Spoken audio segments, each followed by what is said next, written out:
In 1947, Andy Dufresne, Tim Robbins, a broker in Maine, is sentenced for killing his significant other and her darling, a golf master. Since the territory of Maine has no capital punishment, he is given 2 continuous life sentences and shipped off the famously unforgiving Shawshank jail. Andy continues to guarantee his honesty, yet his cold and computing disposition persuades everybody to think he made it happen.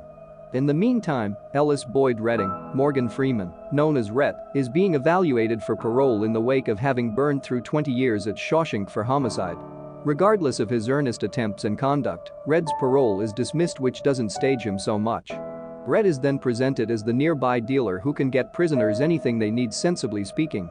A caution goes off alarming all detainees of fresh debuts. Redd and his companions bet on whichever new fish will have an anxious separate during his most memorable night in jail. Redd puts down an enormous bet on Andy. During the primary evening, an overweight recently shown up prisoner, nicknamed Fat Asses, separates and cries madly, permitting Haywood, William Sadler, to win the bet. Nonetheless, the festival is fleeting when the central watchman, Byron Hadley, Clancy Brown, viciously thrashes the husky person for not keeping calm when he is asked to. In the interim, Andy stays ardent and created. The following morning, the detainees discover that Fat Asses kicked the bucket in the clinic on the grounds that the jail specialist had been out for the evening. Andy asks about the man's name just to get put somewhere near Haywood. About a month after the fact, Andy approaches Redd, having known about his gifts for tracking down things. He requests that Redd find him a stone sledge, an instrument he guarantees is important for his side interest of rock gathering and chiseling. Redd poses a couple of inquiries about his goals, which Andy dismisses. Redd consents to submit the request and furthermore cautions Andy about the Sisters, a gathering of detainees who physically attacks different detainees, in particular their chief. Boggs, Imprint Rolston, who has eyes only for Andy. However different detainees think about Andy, a truly unfeeling person, Redd sees something in Andy and preferences him all along. Redd thinks Andy expects to utilize the sledge to design a break from now on. However, when he at last sees the device's genuine size, he comprehends the reason why Andy giggled and snickers as well. Setting to the side the prospect that Andy might at any point utilize it to get out from underneath jail. During the initial 2 years of his detainment, Andy invests a large portion of his energy working in the jail, clothing or fending off Boggs and the Sisters. However, he industriously opposes and battles them like clockwork. Andy is beaten and assaulted consistently, yet stays silent about it. At the point when a work detail for tarring the top of one of the jail's structures is declared, Redd makes some things happen to get Andy and a couple of their common companions relegated to the gig, offering everybody a reprieve from the standard thing. During the gig, Andy hears Hadley grumbling about paying expenses for an impending legacy. Drawing from his mastery as an investor, Andy tells Hadley how he can protect his cash from the IRS by transforming it into a one-time gift for his significant other. He then offers to help Hadley in finishing up the administrative work in return for a few cold loggers for his kindred prisoners while on the tarring position. Hadley first takes steps to lose Andy the rooftop, yet in the end concurs and do furnish the functioning detainees with cold brews before the gig is done. Redd comments that Andy might have designed the honor to construct favor with the jail watches as much similarly as with his kindred detainees. However, he likewise figures Andy did it essentially to feel typical once more. While watching a film, Andy approaches Redd with another strange interest and requests the entertainer Rita Hayworth. Redd is shocked by the interest, however consents to submit the request. As he leaves the theater, Andy again experiences the Sisters. In spite of the fact that he can convince his direction not to be assaulted, he is fiercely pummeled to a pulp, placing him in the clinic for a month. Boggs spends 7 days in single for the beating. At the point when he emerges, he finds Hadley and his men holding up in his cell. They beat him so seriously that he's left incapable to walk or eat strong nourishment until the end of his life and is moved to a jail clinic upstate. The Sisters continue on and at absolutely no point ever trouble Andy in the future. At the point when Andy escapes the clinic, he tracks down a lot of rocks for him to shape and a Goliath banner of Rita Hayworth in his cell, presents from Redd and his companions. Superintendent Samuel Norton, Sway Gunton, catches wind of how Andy helped Hadley and utilizes an unexpected cell review to evaluate Andy. He finds Andy perusing his duplicate of the Blessed Book of Scriptures, and they discuss their number 1 stanzas, while the gatekeepers are flipping around the cell searching for unlawful belongings. Happy with their experience, the superintendent leaves and nearly neglect to give Andy his book of scriptures back. He then urges Andy to continue perusing the book of scriptures, saying that salvation lays inside. Andy is subsequently prompted that he will currently work in the jail library with maturing prisoner Streams Hatlin, James Whitmore. The justification for his exchange is made clear when a jail monitor shows up asking Andy for monetary prompting. Andy sets up an improvised work area and starts working, giving monetary encouraging to most jail monitors and assisting them with their personal government forms. Andy likewise sees a chance to grow the jail library. He begins by asking the Maine State Senate for reserves. He composes letters consistently. His monetary help practice is valued to such an extent that even monitors from different detainment facilities, when they visit for between jail baseball matches, look for Andy's monetary aptitude. Indeed, even the superintendent himself has Andy setting up his expense forms. Not long a while later, Streams snaps and takes steps to kill Haywood to try not to be paroled. Andy can talk him down. At the point when his companions examine Streams' conduct, Red identifies with Creek's having clearly become regulated in the wake of expenditure 50 years at Shawshank. He has become basically molded to be a detainee until the end of his life and can't adjust to the rest of the world. Red comments, "These walls are entertaining. First you disdain them, then you become acclimated to them. Enough time elapses, you get so you rely upon them." Streams is paroled and goes to reside in a shelter. He is likewise given a task at a general store which he loathes. Tracking down it difficult to conform to life outside the jail, he ultimately ends it all, leaving the message, "Streams was here" cut on a wooden shaft. Following 6 years of compassing letters, Andy gets $200 from the state for the library, alongside an assortment of old books and phonograph records. However, the state senate thinks this will be sufficient to get Andy to end his letter compassing effort. He is steadfast and tries harder. At the point when the gifts of old books and records show up at the superintendent's office, Andy tracks down a duplicate of Mozart's The Marriage of Figaro among the records. He secures the watchman appointed to the superintendent's office in the restroom and plays the record over the jail's DAD framework. The whole jail is before long enamored by the music. Red comments that the voices of these ladies caused everybody to feel free, if by some stroke of good luck briefly. Outside the workplace, Norton seems angry at the demonstration of disobedience and orders Andy to switch in private player. Andy answers by increasing the volume. The superintendent orders Hadley to break into the workplace, and Andy is sent quickly to isolation for a very long time. At the point when he gets out, he lets his companions know that the stretch was the most straightforward time he could possibly do in the opening, since he enjoyed it with Mozart's Figaro latched onto his subconscious mind for solace. At the point when different detainees let him know how impossible that is, he discusses the power that trust can have in jail and that trust can support them. Red unequivocally contradicts Andy, guaranteeing that trust is something perilous in a spot like Shawshank, and tells Andy he ought to become acclimated to living without it. Andy suggests that this is precisely exact thing Creeks did, and Red leaves the table irate. Not long later, Red has another parole hearing and understands he's been in jail for 30 years at this point. He utilizes precisely the same words he utilized decades sooner, just with no excitement by any means. His parole is dismissed once more. Andy gives him a harmonica to remember his 30 years, which Red answers by offering Andy a monster banner of Marilyn Monroe to recognize his 10 years. Around 4 years after the Mozart occurrence, the state senate at last reaches the resolution that they will not dispose of Andy with simply one more check. So they permit him a spending plan of $500 per year to construct his library.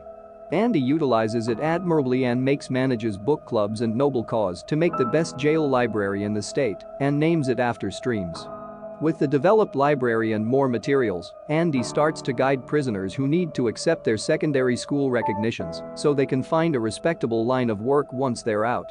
In the interim, Superintendent Norton benefits from Andy's information and devises a plan by which he gives jail detainees something to do on open undertakings, which he wins by outbidding different workers for hire. Detainees are modest work.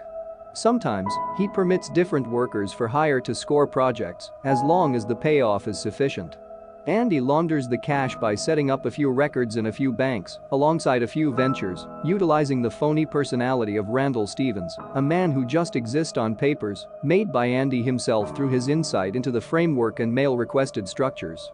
Randall Stevens formally has a birth endorsement, government-backed retirement number and driving permit. Would it be a good idea for anybody at any point examine about the plan? They will pursue a man who just exists on paper. Andy imparts the subtleties to Red, taking note of that he needed to go to jail to figure out how to be an evildoer. In 1965, a youthful detainee named Tommy, Gil Cries, comes to Shawshank to spend time in jail for breaking and entering. Tommy is nice, alluring, and famous among different prisoners and is gotten to know by both Andy and Red. At the point when Tommy makes sense of that he's been going all through jail since he was 13 years of age, Andy recommends that Tommy ought to consider a different profession other than burglary, since he is by all accounts not great at it. The idea truly gets to Tommy, and he requests that Andy assist him with chipping away at acquiring his secondary school equivalency confirmation. However, Tommy is a decent understudy. He is as yet baffled when he takes the actual test, folding it up and throwing it in the rubbish. In any case, Andy recovers it and sends it in.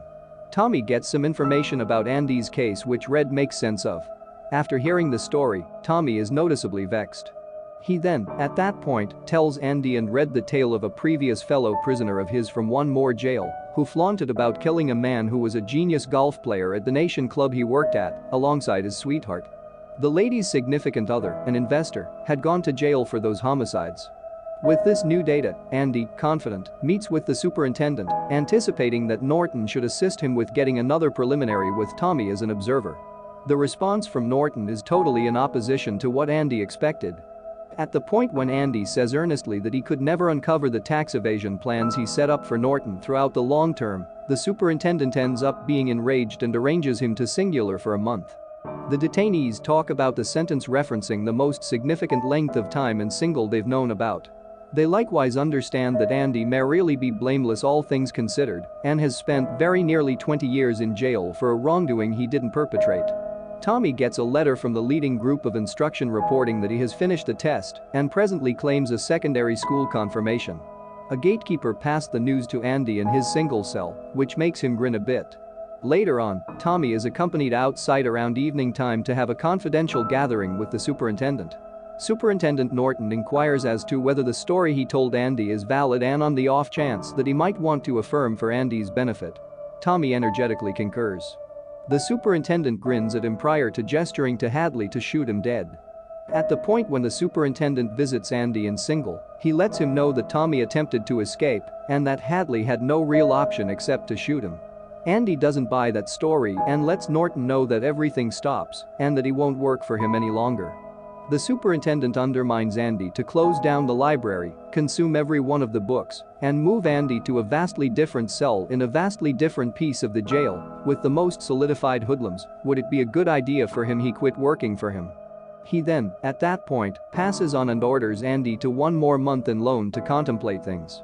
At the point when Andy at last emerges from single, he and Red have a discussion where Andy discusses his significant other and the amount he cherished her and feels liable for her passing, despite the fact that he didn't pull the trigger. He then, at that point, discusses his tasks. Would it be advisable for him he at any point escape jail? He discusses Zihuatanejo, an oceanside town on the Pacific shoreline of Mexico, where he might want to reside until the end of his life and deal with a lodging there. He then, at that point, inquires as to whether he'd go along with him, to which Red says no and that he accepts he is excessively far gone like creeks. He then scrutinizes Andy for permitting desire to play with his psyche like that and that it will just annihilate him. Andy concurs and is going to leave when he inquires as to whether he knows the Buxton, Maine region. He then informs Red regarding a quite certain grassland where there is a huge oak tree toward the finish of a stone wall. He then, at that point, requests that Red commitment him that, would it be a good idea for him he at any point get paroled, he will look for that oak tree and recover something tucked away among the stones, however, won't get out whatever it is. Red commitments yet is stressed over his companion's perspective. His concerns are elevated further when he discovers that Andy has asked Haywood for a 6-foot rope. Red accepts Andy might have at last arrived at his limit and is going to end it all. In the meantime, Norton requests that Andy sparkle his shoes for himself and put his suit in for dry cleaning prior to turning in. Andy gets back to his cell and the gatekeepers switch the lights out for the evening. Red comments that it was the longest evening of his life. The next morning, Andy has not addressed a morning call and isn't remaining before his phone like each day. The gatekeeper shouts at Andy for putting him late and strolls to his cell, hoping to track down a truly debilitated or dead Andy. Simultaneously, Norton becomes frightened when he finds Andy's shoes in his shoebox rather than his own. The caution then, at that point, goes off declaring a missing detainee. Norton races to Andy's unfilled cell and requests a clarification. Hadley gets Red, however Red demands he remains unaware of Andy's arrangements. Turning out to be progressively unfriendly and neurotic, Norton begins tossing Andy's etched rocks around the cell. At the point when he tosses one at Andy's banner of Raquel Welch, in the spot recently involved by Marilyn Monroe, and before that by Rita Hayworth, the stone punches through and into the wall. Norton tears the banner from the wall, uncovering a passage sufficiently wide for a man to slither into. It is uncovered in a progression of flashback successions described by Red that quite a while back, not long subsequent to accepting his stone sledge, Andy honestly attempted to cut his name on his cell wall when a lump of it fell off. Andy loved geography, understood that the material the wall was made off of could make it workable for him to dig an opening on the off chance that he at any point expected to escape. Andy previously requested the monster banner of Rita Hayworth to conceal the opening. He then, at that point, went through years digging around evening time with his stone mallet and concealing the soil from his occupation into his pockets, which he would then discharge in the patio during his morning strolls. At the point when Tommy was killed, Andy concluded the time had come to go. During the earlier night's tempest, Andy wore Norton's garments under his own to his phone, getting a big chance when nobody sees Norton's sparkly dark shoes on his feet, including Red. He stuffed a large number of his possessions, a few papers and Norton's garments into a plastic pack which he attached to himself with the rope he'd requested and got away from through his opening. The passage he'd exhumed driven him to a space between two walls of the jail where he tracked down a sewer fundamental line. Utilizing a stone, he hit the sewer line in time a few times with the lightning strikes and ultimately tore it open. In the wake of creeping through 500 yards of the crude sewage contained in the line, Andy arose in a creek outside the walls. A pursuit group later found his jail garments, a bar of cleanser, and an extremely broken down rock hammer. While the superintendent and Red are finding Andy's virtuoso departure, Andy strolls into the main public bank in Portland, where he had put Norton's cash. Involving his expected way of life as Randall Stevens, and with all the important documentation, he finishes the record and wanders off with a clerk's check. Before he leaves, he requests that they drop a bundle via the post office. He proceeds with his appearances to almost 12 other neighborhood banks, winding up with some $370,000. The bundle contains Superintendent Norton's bookkeeping books, which are conveyed directly to the Portland Everyday Trumpet paper, alongside Andy's compassed admissions and declaration. Not long later, the Maine State Police storm Shawshank Jail alongside a few correspondents to cover the creating story. Hadley is captured for the homicide of Tommy and is removed by the state police. As per Red, he heard unwarranted reports from other people that Hadley supposedly began crying like a young lady in the secondary lounge of the police crew vehicle while he was being removed.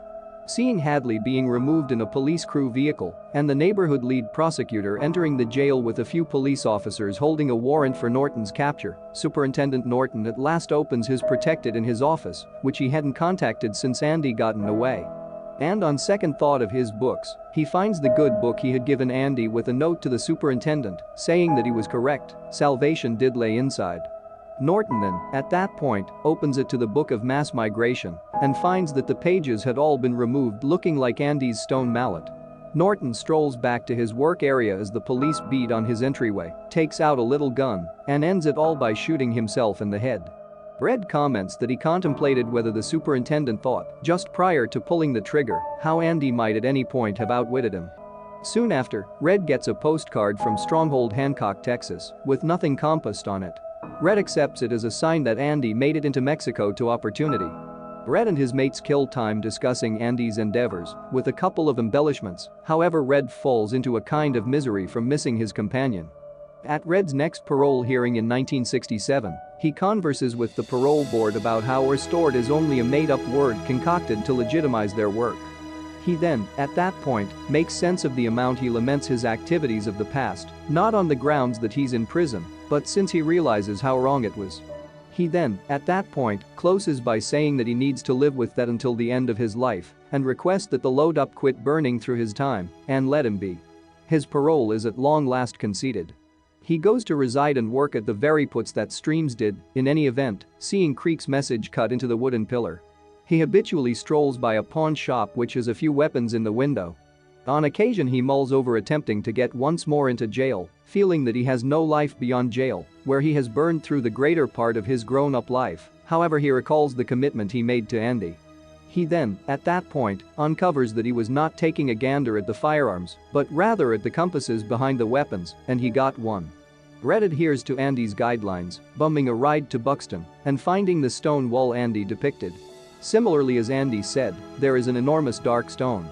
Under is a little box containing a huge amount of money and guidelines to come track down him in Zihuatanejo, despite the fact that he doesn't name the city for good measure. He likewise says he wants someone who can get things for a project of his. Red out of nowhere sees all the force of trust and feels elated by the sentiments within him. In the wake of cutting another message in the wooden bar which peruses, Streams was here, so was Red. Red disregards parole and goes out, uninterested, since nobody is probably going to do a broad manhunt for an old evildoer like him. Red takes a transport to Post Hancock, where he crosses into Mexico. The two companions are at last rejoined on an ocean side of the Pacific coast, very much like Andy had been expecting.